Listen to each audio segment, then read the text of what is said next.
Well, welcome to our third episode of our Time Monday update.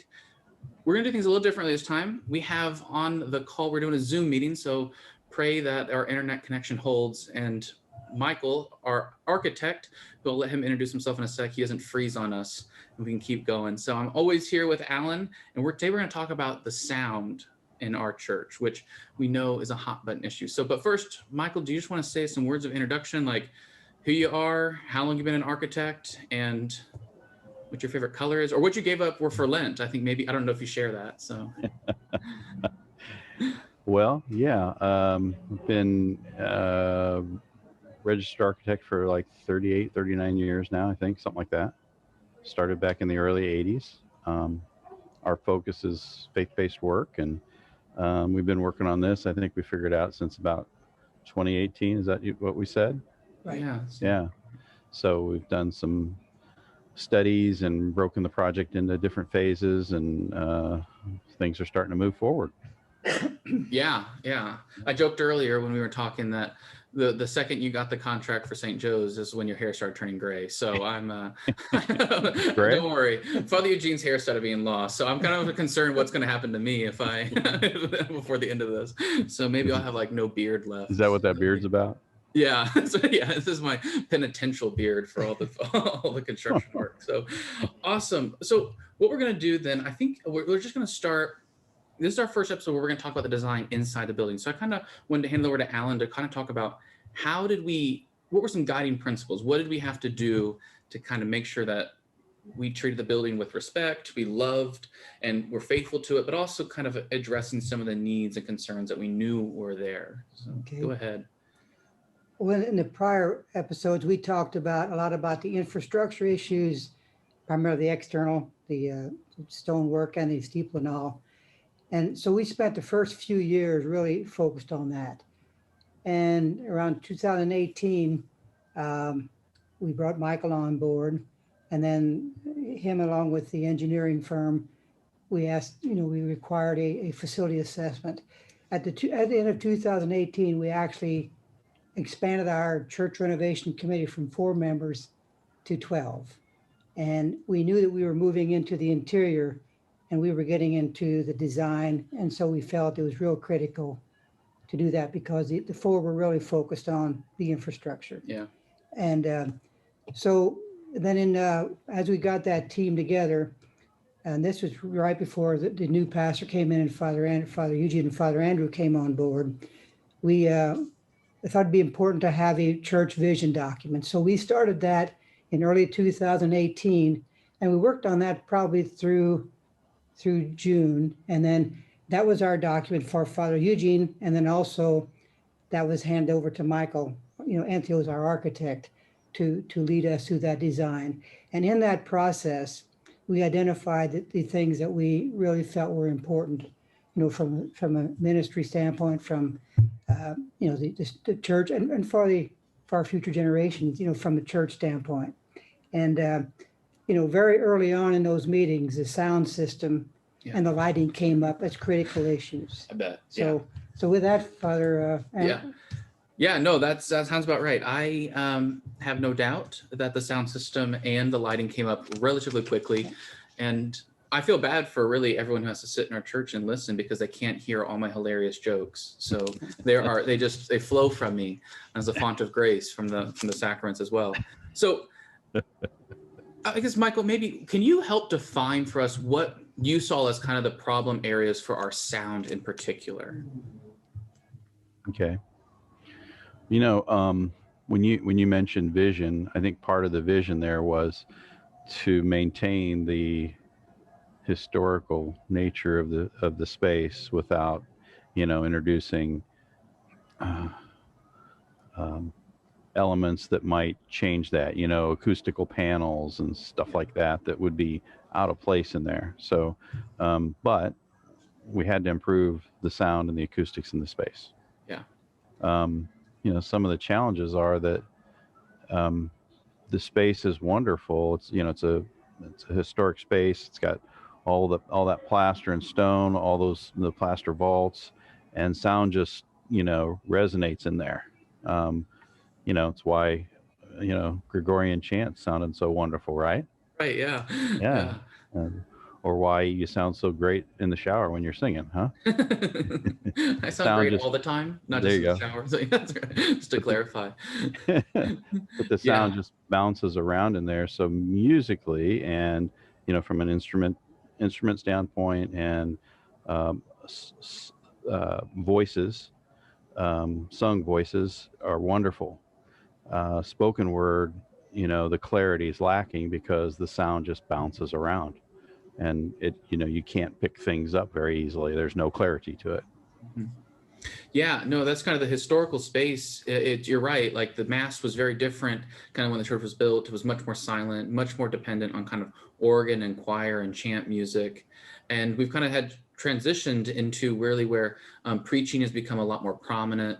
And so hearing those words, and that's really, we've kind of talked in meetings about sometimes when we're like driving on the car and we can't hear things very well, we just think we just got to crank up the volume and it's going to fill the space. But that doesn't really work in our building. And because I think we have to imagine like sound is not like water. We're just going to fill the space and just kind of maintain its space, I guess. We got to think of sound much more in the terms of like a bouncy ball. And so I have this great story that I always tell people to help paint this picture. We at St. Meinrad, there was one of the guys at St. Meinrad. He had a bouncy ball collection, and if you've ever been to St. Meinrad, there's a stairwell that goes 4 stories high and goes from the top to the bottom. And he would get like 2,000 bouncy balls on the 4th floor, and he would just pour them down the stairs and they would go crazy. And by the time they got to the bottom, it was just mad chaos. And if anyone was like on the 1st or 2nd floor, you could not avoid getting hit by a bouncy ball. And in some ways, that's what the sound does in our space. It just bounces everywhere along the hard walls. The pews are hard, everything, there's nothing soft in there to absorb that sound. And so that really, in some ways, is the biggest issue. Like you kind of mentioned, like it's great for singing, but there's no clarity because everything just kind of bounces around and mushes together. So, and that's where in some ways our sound system doesn't help, because we've got all those little tiny speakers lining our columns, and each of them make a little bit of sound. Maybe there's a little delay, but they all just are an extra bouncy ball, just bouncing around in that space. So we're going to solve that really with some directional column speakers. Now, Michael, you said you had an image that you wanted to pop up on the screen. If we can figure that out, we are as technology savvy as we go. We're going to try to make this work. How's that? Awesome. Good. Yeah, we can see that. So, okay. So you want to explain kind of what that picture is for us? Sure. So the yellow vertical elements are the 4 main speakers, or the proposed 4 main speakers in the church. So there would be 2 right up in front, right on pretty much either side of the altar, the columns next to the altar, and then you come back 2 more columns and there'll be 2 speakers similar to that located there. Within those housings, which are maybe 4 inches wide and 10, 12 feet tall, are a series of small aimable speakers, and each one of them is aimed at a point on the floor, so that we get good coverage. So we're not just kind of speakers right now, just sort of 120 degree area. That's the area they cover. This is very, they're all aimed with a PC, every one of them. And so one of the things that does is it also tries to avoid surfaces that might bounce the sound, and minimize the direct the sound to the ear is what it's doing. Okay. So probably 90% of the sound in that space is going to come from those 4 speakers. Okay. Yeah. So it's going to be like, instead of just a broad, we're going to fill sound everywhere. Like you said, we have kind of like a 120 radius where the sound's being hit in a funnel. We're going to try to make these really narrow streams of sound to kind of go straight kind of where people are going to be listening. Exactly. Is that kind of, it's almost like a garden hose. You either can do that little like mist thing, that spray thing, or you can do like a direct little, Right. you know. Another thing from Michael, correct me if I'm wrong, but from the sound engineer or sound design expert, we also have our HVAC system, which is quite noisy, Mhm. and the fan coil units. And his point was that, what you typically do then is when you have background noise, you typically turn up the volume. Well, that makes it worse. Yeah. So the idea is to, get it to where you don't actually turn up the volume, but you aim that so that it can be understandable and clear. Yeah. Exactly. That's a good point, Alan. Mhm. So, Okay, so what's this picture we're looking at? well, these are the 4 speakers, the 2 up in front, and then the 2 back on the second columns. And so if you sort of follow this, you'll see how each one of them is aimed in a certain area generally, but then within that, there'll be spots on the floor that this speaker covers, that speaker covers, whatever. But that's showing you that really we're covering the entire worship space with those 4 speakers now. Yeah. This little one up here is just really for the priest, to the celebrant to hear. It's a little monitor speaker. Oh, that'll be nice. Yeah. Yeah. No, I think that really makes a lot of sense and in that picture, we're not flooding that space. We're filling it. I think there's a subtle difference, but this is all subtle a little bit. Yeah, it probably looks like, like the 120 degrees that we talked about, but within that are several, that's just the area that the speaker can cover, but then each individual speaker is aimed. So it's very pinpointed kind of coverage. That's fantastic. So maybe you probably don't want to sit right there, huh? That's right. If anyone sits there, then I'll mark them out. So, well, no, that's where sinners sit. So, yeah. Oh, fantastic. Yeah, I think that makes a lot of sense. And then, there's also, when the sound travels back across these speakers, there's also going to be some technology in the background kind of helping to kind of make sure there's not an echo, which, like a millisecond off on these things, you're going to develop a bit of an echo. And so there's going to be some internal software, right, that's going to help us make sure we fill that space, but we're not delaying the back section. Everything's going to be equalized in the front end, right? That's accurate. Yeah.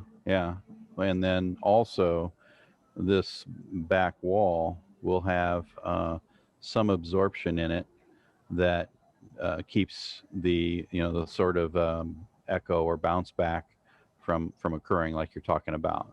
Yeah, that's fantastic. Yeah, so let's talk about, because we used the sound in some ways. This was like almost the priority when we addressed all of the design. And right. We mentioned the HVAC system. We had to get kind of creative because we can't push forced air in there. We're going to talk more about the HVAC system in a later episode, but in this one, we found a really quiet system. That was really kind of key, so that we didn't have all that background noise. Yeah. And so that was one principle that we used, was that, okay, to address the heating and cooling problems, we're also going to need to make sure that it qualifies to help make sure the sound doesn't get worse, that it helps the sound. And so we definitely took that on. Right. And we looked at, how can we minimize our costs? And what if we just replaced the motors in the current fan? And again, the consultant said, that's not going to address your issue because the noise is still there. And the issue is to minimize that background noise so that you're not competing. Yeah. So. Yeah, no, yeah. So we were just going to replace them. We're like, okay. But then they're like, well, that's great. You could do that, but that's not going to, you're still going to have a nice nagging voice in and that's not the preacher. You're going to have a different nagging voice in your ear, and that's from the heating and cooling, unless we did something to address it. Yeah.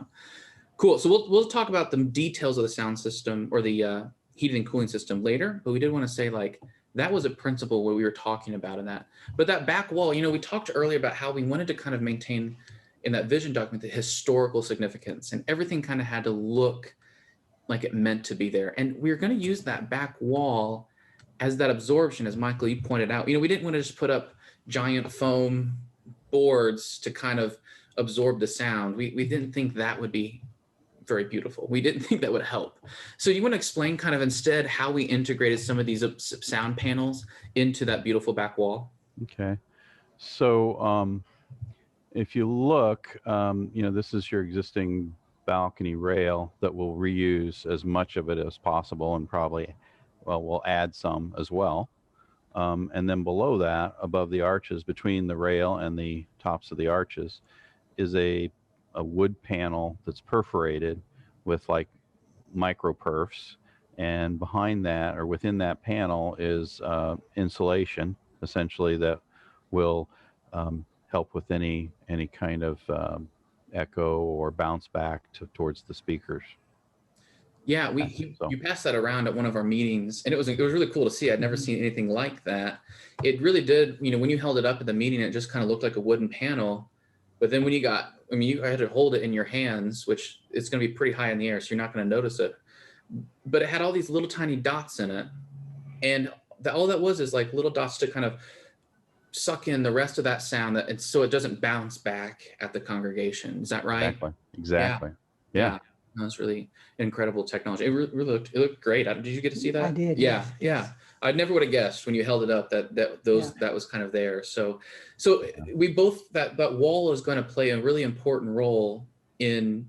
We're going to talk more about kind of the design elements there, but it plays several roles. But it really helps us with the sound as well. So instead of putting some industrial looking panels up in the back that are just kind of boxy and square, we were able with this to integrate it into our gathering space, which is going to address some other needs.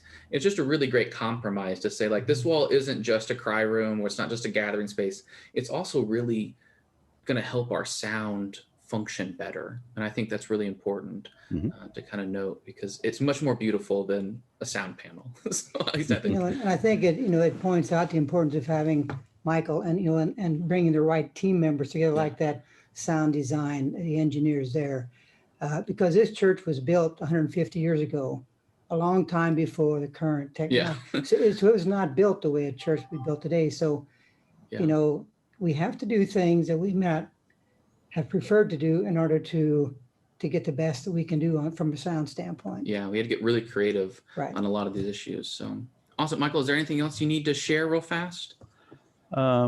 Maybe up in the balcony. Yeah. That would, let's look at the choir. Let me get there real quick. There will be some additional speakers up there, because those linear array speakers that I described before are really going to be aimed at the pew seating. They won't be aimed up, because we're trying not to hit the walls. So up in the balcony, you'll have some speakers that will be focused, like these four will be focused on the choir, so they have the ability to hear. And then these speakers will be for the overflow seating up here. And then there'll also be a speaker pointed out to the congregation, so that kind of enhances the choir, and that it feels as though the sound is coming from there a little, because those back rows, the sound will go right over them. So this will be somewhat aimed down, if you want to call it that. Yeah. And we currently have a speaker back there for the choir, which I was amazed at. I honestly thought it went through the whole sound system, but the echo and the acoustics in our church are so good. It takes a little speaker no bigger than like a microwave oven, and it fills the space. So yeah, these will be really small, like 4 inches by 4 inches. And they'll be, sort of very specifically aimed, so that, again, we don't try to activate the space, just get the sound to the ear. Yeah. I really like that image of, we're trying to get the sound to come like into your ear. We're going to aim it as specifically as we can, instead of saying like, okay, we're just going to drown you in sound. We're going to give you hopefully just a drink of water, maybe. I don't want to go too far with the drowning analogies today. So, well, fantastic. So, I think that really covers how we're going to address the sound. We're going to focus it. You're going to look at the gathering space. Would that be? Well, yeah, they'll also be within the gathering space, since it'll be a separate room from the nave. Will be some ceiling speakers. Okay, so that not only can you see the service, mass going on, or whatever is happening, but you can hear what's going on in there. That's great. So those will be real discreet speakers. That's all. Good. Yeah, I think that's wonderful. So I think, I think what we're trying to kind of say is, like, we're going to really focus that sound. we're not going to fill it up. We're not going to just toss bouncy balls left and right into the space and try to say like, oh, we just need to keep adding more sound. In some ways, what we need to do is just make sure that sound is going, as you said, like directly into an ear. And I think it'll be really, really wonderful. The cathedral down in Evansville did this. St. Meinrad has sound systems like this. You know, a lot of places are adapting this model because, especially older buildings, because it just works. Mm-hmm. Yeah. Fantastic. Well, good. So next week we're going to talk about the lighting, and we will do the same situation. So Michael Allen and I will be on a Zoom meeting together. So far, so good. And we'll see you all later. Have a good one. Know of our prayers. Okay.